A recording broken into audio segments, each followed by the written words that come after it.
Salut, j'espère que tu vas bien. Dans cette vidéo, on va voir ensemble 3 particularités en anglais. Au fait, moi, c'est Onur, ton professeur d'anglais. Si tu n'arrives pas à dire mon prénom, tu peux m'appeler Bob tout simplement.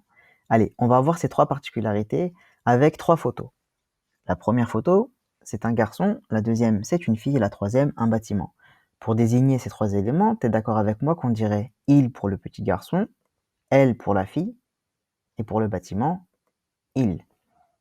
Si on faisait 3 petites phrases, ça donnerait il est petit, elle est jeune et il est grand. Jusque-là, tout va bien. Maintenant, en anglais, pour désigner le petit garçon, on dirait he, qui est la traduction de il. Pour désigner la fille, on dirait she. Mais pour désigner le bâtiment, c'est là où la particularité dont je veux te parler existe. On ne peut pas utiliser he, qui est la traduction de il. Il existe un pronom qui lui est propre. Ce pronom, c'est it. Et ce pronom, en fait, il va te permettre de désigner tout ce qui n'est pas humain.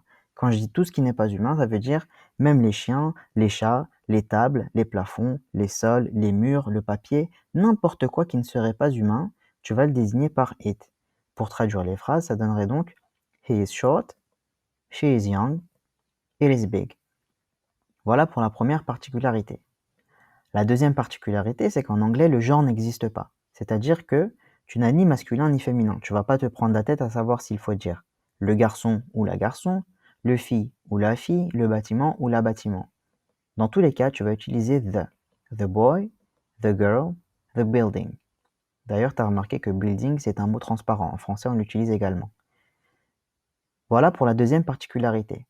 La troisième et dernière particularité, ça concerne le pronom possessif. Le pronom possessif, c'est-à-dire sa chaussure, son livre, sa taille, tout ça, ce sont des pronoms possessifs. Eh bien, en anglais, le pronom possessif de tout ce qui n'est pas humain, donc en l'occurrence le bâtiment, il va être différent des deux autres.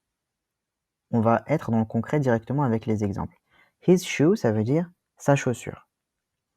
Pour parler de quelque chose qui appartiendrait à la fille, on dirait her book.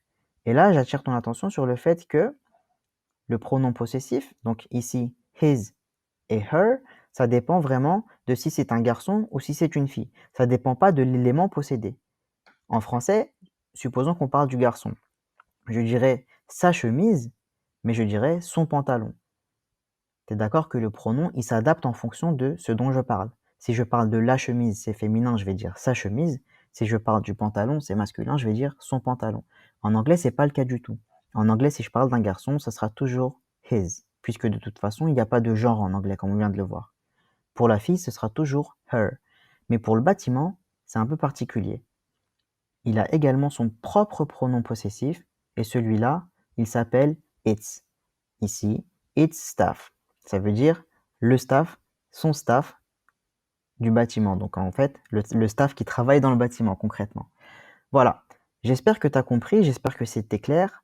Je te dis à très vite pour une nouvelle vidéo et n'oublie pas que ça c'est juste un extrait de la formation complète qui est issue de mon site anglaisenligne.fr. Le lien se trouve dans la description. N'hésite pas à lâcher un petit like si tu as bien aimé, si tu as bien compris. J'espère que j'étais clair et je te dis à très bientôt. Prends soin de toi.